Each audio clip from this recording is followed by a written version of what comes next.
Bismillahirrahmanirrahim. Rasulullah sallallahu alaihi wasallam bersabda, "Ad-dinu nasiha." Liman ya Rasulullah? Lillahi wali rasulihi wali kutubih wali ammatil muslimi wali a'immatil muslim wa amatihim.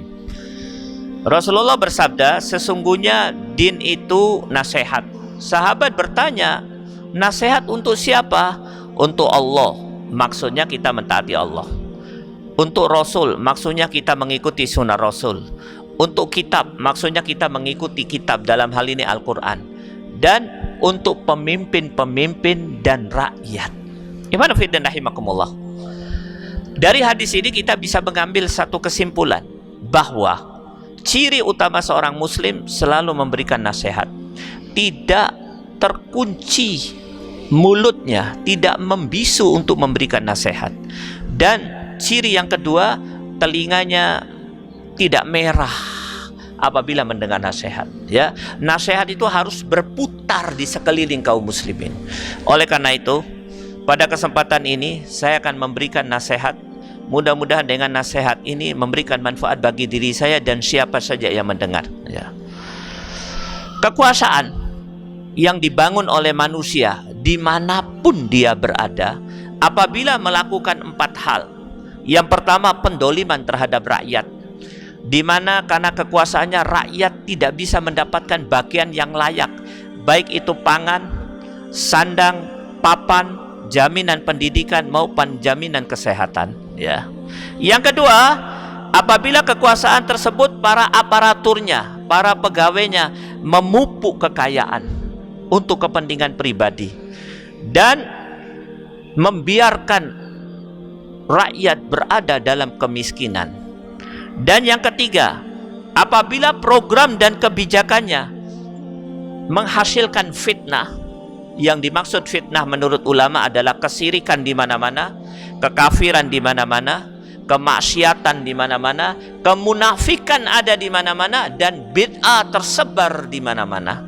Dan yang keempat, apabila kekuasaan yang dibangun menjauhkan kekuasaan tersebut dan rakyatnya dari Allah, dari Rasul, maupun dari Al-Quran serta hukum Allah Subhanahu wa Ta'ala, maka para ulama sepakat bahwa kekuasaan tersebut namanya adalah ahlul batil, kebatilan.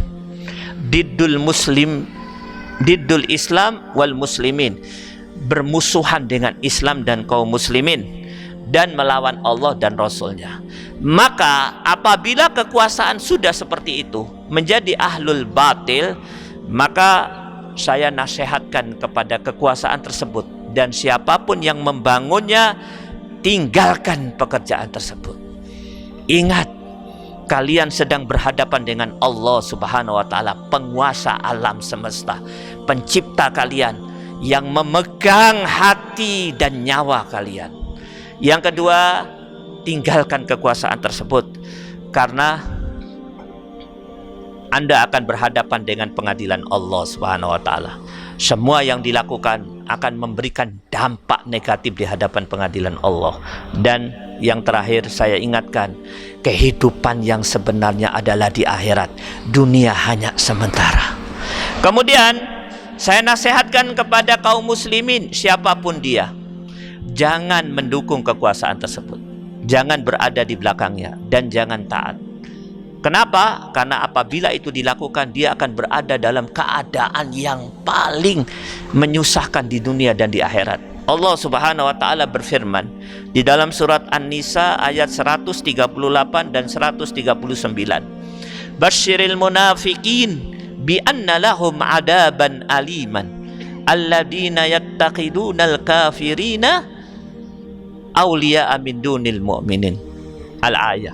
Ayat ini menjelaskan bahwa orang yang mestinya mukmin oleh Allah dijadikan munafik, yang mestinya berada di puncak derajat yang paling tinggi, menjadi berada di pada derajat yang paling rendah. Yang mestinya disediakan oleh Allah jannah, puncak kenikmatan, digantikan oleh Allah dengan neraka, puncak kesengsaraan. Apa sebabnya? Karena dia melakukan satu hal, yaitu berada pada posisi yang salah, berada pada mauqif yang salah. Dia berada di belakang orang kafir, di belakang kekuasaan yang dibangun oleh orang kafir, di belakang kekuasaan yang menjalankan program orang kafir, dan di belakang kekuasaan yang mengkafiri nikmat-nikmat Allah, yaitu kekuasaan yang melakukan pendoliman, kekuasaan yang aparaturnya membangun kekayaan untuk kepentingan pribadi, yaitu kekuasaan yang melakukan program-program yang melahirkan fitnah, dan yang terakhir menjauhkan dari Allah, menjauhkan diri dari Allah, Rasul, dan hukum Allah Subhanahu wa taala. Ingat, walaupun sholat, puasa, zakat, haji, tapi kalau posisi kita salah, bisa menjadi munafik. Oleh karena itu, muslim yang cerdas, dia harus tahu kemana dia harus ikut, dan tidak ada yang harus dia ikuti yang paling tepat kecuali membawa kepada mendapatkan ridha Allah Subhanahu wa taala. Kemudian yang terakhir, siapapun yang ingin membangun kekuasaan, diinginkan kekuasaan itu menjadi kekuatan yang akan melakukan perubahan menuju kepada kebaikan. Saya nasihatkan, kalian tidak akan pernah bisa membawa kepada kebaikan kecuali kalian menjadi ahlul haq. Apa ciri ahlul haq? Cirinya dua.